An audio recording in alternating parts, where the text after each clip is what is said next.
आज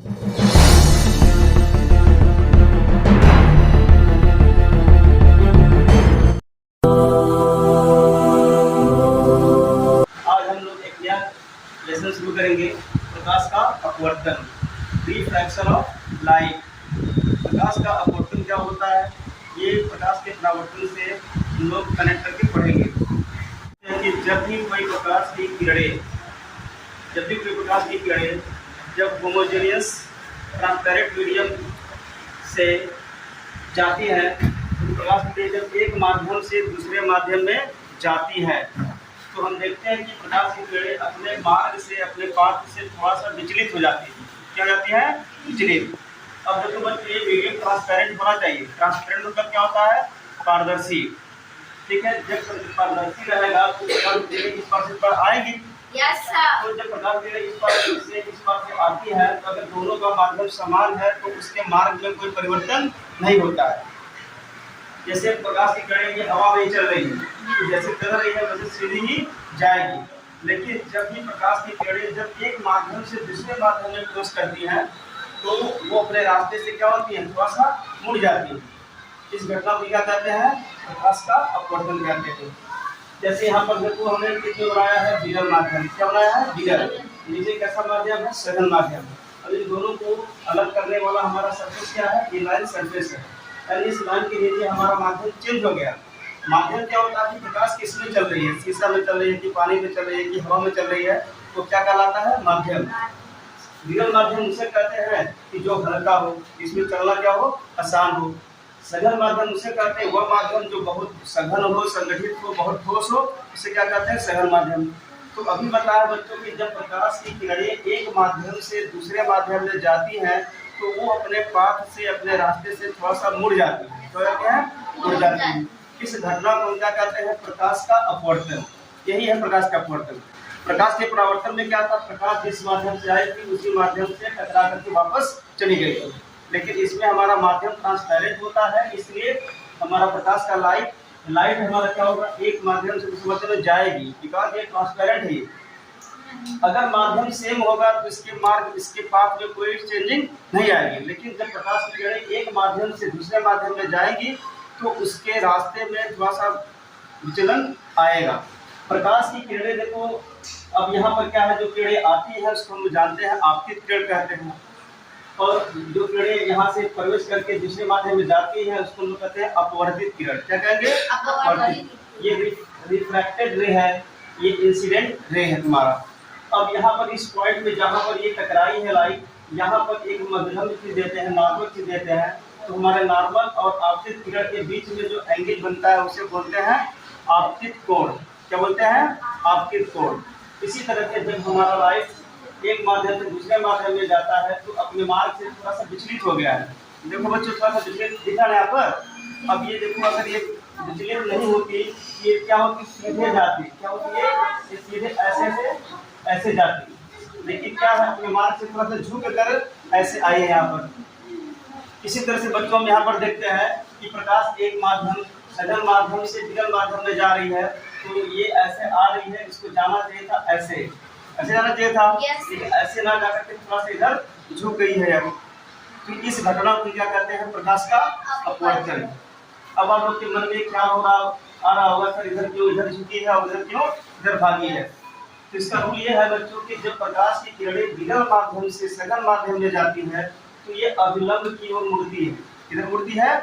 अभिलंब। अभिलंब किसे कहते हैं? ये जो हमारा यन लाइन जो है, ये हमारा अभिलंब है। आपतित किरण पर इस परावर्तित तल पर जो है हम एक नार्मल चीज से अभिलंब कहलाता है। जब हम विरल माध्यम से सघन माध्यम में जाते हैं, तो प्रकाश की किरणें अभिलंब की ओर मुड़ती है। किधर मुड़ती है? अभिलंब की ओर मुड़ती है। इसका उल्टा क्या है? जब प्रकाश की किरणें सघन माध्यम से विरल माध्यम में जाएगी, पहले विरल से सघन में जा रही थी तो अभिलंब की ओर झुकी थी, लेकिन जब इसका उल्टा सघन से विरल में जाएगी तो अभिलंब से दूर भागेगी। अभिलंब से दूर। तो अभिलंब से क्या हुआ? यहाँ पर एंगल क्या है? कम है। यहाँ एंगल क्या हो गया? ज्यादा हो गया। तो प्रकाश सघन माध्यम से विरल माध्यम में जाती है। इसके अपवर्तन के दो नियम है बच्चों। कितने नियम है? दो नियम। प्रकाश के अपवर्तन के कितने नियम है? दो नियम है। पहला नियम क्या है? आपतित किरण, अपवर्तित किरण और अभिलंब तीनों एक तल में एक पॉइंट पर होती है। दूसरा नियम है कि इस आपतन कोण और अपवर्तन कोण का साइन का ratio sine I upon sine R का वैल्यू हमेशा क्या होता है, कांस्टेंट होता है। इसे कहते हैं स्नेल का नियम। यही क्या कहलाता है, हमारा स्नेल का नियम कहलाता है। स्नेल किसी भी समकोण त्रिभुज में लंब बटे कर्ण का जो अनुपात होता है वो क्या कहलाता है, साइन कहलाता है। यहाँ पर क्या है कि थीटा एंगल है, यहाँ हमारा एंगल क्या है, आई है, और यहाँ एंगल क्या है, आर है। दोनों का साइन निकाल करके हम भाग देते हैं, अनुपात निकालते हैं, तो इसका मान हमेशा क्या होता है, फिक्स रहता है किसी भी मीडियम के लिए। इसे कहते हैं स्नेल का नियम। अपवर्तन का हमारे जीवन में बहुत सारा उपयोग है। अब पहला उपयोग आप देखो यहाँ पर, अब यहाँ पर एक तालाब है या एक बाल्टी है, कुछ भी है, इसमें पानी भरा हुआ है, यहाँ पर एक सिक्का रखा हुआ है, पानी नहीं भरा है इसमें, ठीक है। अब यहाँ सिक्का रखा हुआ है, यहाँ से किरणें जब यहाँ से जाएंगी यहाँ पर, ठीक है, तो माध्यम हमारा क्या है, एक ही माध्यम है जिसमें ये हवा भरा हुआ है, तो भी हवा भरा हुआ है। क्या अपने मार्ग से मुड़ेगी, ये नहीं मुड़ेगी, यहाँ से किरणें सीधे जाके सीधे चली जा रही है। अब यहाँ पर देखते हैं कि इस बाल्टी में जल भरा हुआ है, क्या भरा हुआ है, जल। अब जल भरा हुआ है तो हम देख रहे हैं कि यहाँ से जो किरणें जा रही थी वो सीधी चली जा रही थी, हमारे आंखों में नहीं दिख रही थी यहाँ पर। लेकिन हम देख रहे हैं कि क्या होता है कि यहाँ पर क्या होती है, ये हमको सिक्का जो है कुछ ऊपर उठा हुआ दिखता है। क्यों दिखता है, ये अपवर्तन के नियम की वजह से दिखता है। तारों का टिमटिमाना भी अपवर्तन की वजह से होता है। क्यों होता है, जब प्रकाश को हम लोग जानते हैं कि बच्चे सूर्य की रोशनी हमारा अंतरिक्ष से आता है, तो बीच में बहुत सारे माध्यम होते हैं। कहीं पर क्या होता है, वैक्यूम होता है, जब नीचे हमारे वायुमंडल में आते हैं तो हवा की कहीं मोटी परत, ठंडी परत होती है, कहीं गर्म परत होती है।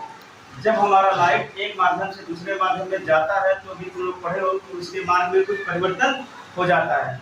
जब हमारा हवा गर्म होता है तो वो किरण माध्यम हो जाता है, जब हमारा हवा ठंडा होता है तो क्या हो जाता है, सघन माध्यम हो जाता है। तो कई माध्यमों से हमारी किरण लाइट जो है पार करके हमारे पास आती है, कभी इधर मुड़ती है, कभी इधर मुड़ती है, कभी इधर मुड़ती है। इसकी वजह से क्या होता है कि तारे हमें क्या होते हैं, टिमटिमाते हुए दिखते हैं, क्योंकि वहाँ से आने वाली रोशनी कभी ठंडे माध्यम से कभी गर्म माध्यम से आता है, जिसकी वजह से उसके अपवर्तनांक में परिवर्तन होता है। और जो देखो अभी हम जाने हैं कि साइन आई बटे साइन आर क्या है, कांस्टेंट। क्या ये कांस्टेंट है। इसे हम पदार्थ की माध्यम का अपवर्तनांक भी कहते हैं, क्या इंग्लिश में कहते हैं इसको रिफ्रैक्टिव इंडेक्स। हर माध्यम का अपना रिफ्रैक्टिव इंडेक्स होता है, चाहे जल हो, चाहे शीशा हो, चाहे पानी हो, कुछ भी हो, होता है। तो प्रकाश का माध्यम का जो अपवर्तनांक होता है, एक फॉर्मूला होता है, उसकी सहायता से हम निकाल सकते हैं। माध्यम का अपवर्तनांक अगर निकालना है, अपवर्तनांक, इसका फॉर्मूला होता है प्रकाश का निर्वात में चाल, ठीक है, निर्वात में प्रकाश का चाल, निर्वात में प्रकाश का चाल जानते हो, स्पीड, जो प्रकाश की स्पीड से चलती है उसे, फिर बटे माध्यम में प्रकाश का चाल, ठीक है।